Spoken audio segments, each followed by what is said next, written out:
ভাই এই নেন আপনার 1 কেজি খাসির গোশত। জি ভাই দেন, আর এই নেন আপনার টাকা। আচ্ছা ভাই ঠিক আছে। আচ্ছা ভাই আসি তাহলে।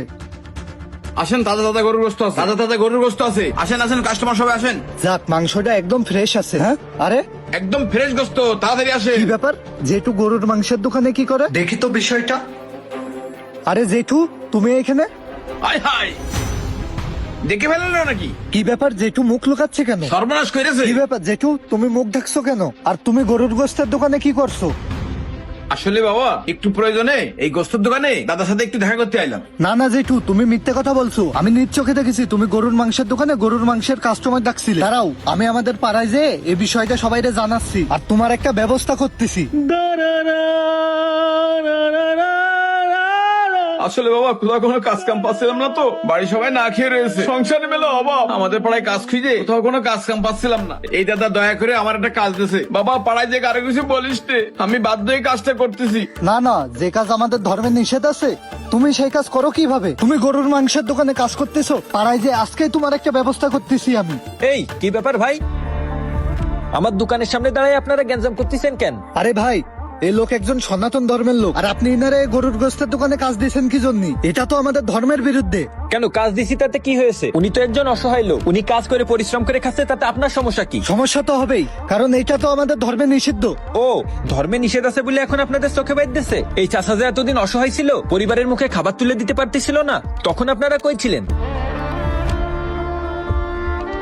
সে যখন অসহায় ছিল তখন কেন আপনাদের সবাই তার পাশে এসে দাঁড়ান নাই? কেন তার পরিবারের খাবারের ব্যবস্থা করে দিতে পারেন নাই? আর এখন সে পরিশ্রম করে কাজ করতেছে, এখন কেন এসে এসব কথা বলতেছেন? আপনাদের পাড়ার কেউই তো তাকে কাজ দেয় নাই। আমি মানবতার খাতিরে তাকে এই কাজটা দিয়েছি, যাতে সে তার সংসারটা চালাতে পারে। আরে ভাই, আপনি মানবতার কথা বাদ দেন, আপনারাই তো জীব হত্যা করেন, তাই মানবতার কথা আপনার মুখে মানায় না। জীব হত্যা পাপ, আর আপনারা এই পাপ কাজ কিভাবে করেন? আপনারা তো কিছু বলারই নেই। ভাই, জীব হত্যা যদি সত্যি অন্যায়ের হয়, তাহলে একটা কথা শুনে রাখেন, গাছেরও কিন্তু প্রাণ আছে। গাছ থেকে ছিঁড়ে আপনারা যে ফলমূল শাকসবজি খান, এতে কিন্তু গাছেও ব্যথা অনুভব করে, কান্না করে, কিন্তু আমাদের শোনার ক্ষমতা নেই, তাই আমরা শুনতে পারি না। কারণ 20 থেকে 20,000 হার্জের নিচের শব্দ শোনার ক্ষমতা আমাদের নেই। 20,000 হার্জের উপরে তরঙ্গ উৎপাদন হলেই আমরা সেই শব্দ শুনতে পারি, তার নিচে যদি তরঙ্গ উৎপাদন হয় সেই শব্দ আমরা শুনতে পারি না। তাই গাছে যখন ব্যথা দেওয়া হয়, ব্যথা পেয়ে গাছও কান্না করে, আওয়াজ করে, কিন্তু সেটা আমরা অনুভব করতে পারি না, কারণ সেটা শোনার ক্ষমতা আমাদের নেই। আর আমি তো কোনো কথা বানিয়ে বলছি না, আধুনিক বিজ্ঞানী তো প্রমাণ করেছে যে গাছেরও প্রাণ আছে, আর গাছেও ব্যথা অনুভব করে। হ্যাঁ ভাই, আপনার কথা ঠিক আছে, কিন্তু গাছের ইন্দ্রিয় তো 2-3টা, আর গরুর ইন্দ্রিয় আরো বেশি, এই জন্য গরু হত্যা বেশি পাপ। আচ্ছা ভাই, মনে করেন আপনার একটা প্রতিবন্ধী ভাই আছে, যে কথা বলতেও পারে না আর কানে শুনতেও পারে না, আর কেউ তাকে হত্যা করে ফেললো। এখন কি আপনি বিচারপতিকে গিয়ে বলবেন, হুজুর আমার ভাইয়ের 2টো ইন্দ্রিয় কম ছিল, তাই আপনি হত্যাকারীকে কম শাস্তি দেন?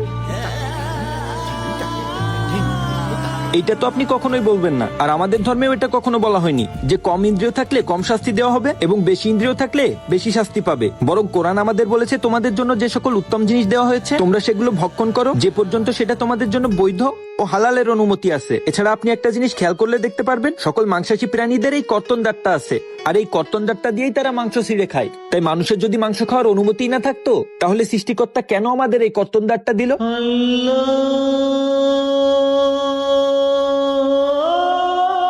আর ইসলামে পশু হত্যার অনুমতি আছে শুধুমাত্র খাওয়ার জন্য, বিনা কারণে শিকার করার জন্য নয়। জীব হত্যা যদি সত্যিই অন্যায় হয়, তাহলে আপনার হাতেই তো ছাগলের গোশত রয়েছে। ছাগল হত্যা কি অন্যায় না ভাই? ধর্মের কথা নাই বাদই দিলাম, এই লোকটা যখন অসহায়ভাবে জীবনযাপন করতেছিল, তখন তো আপনারা কেউই তার পাশে এসে দাঁড়ান নাই।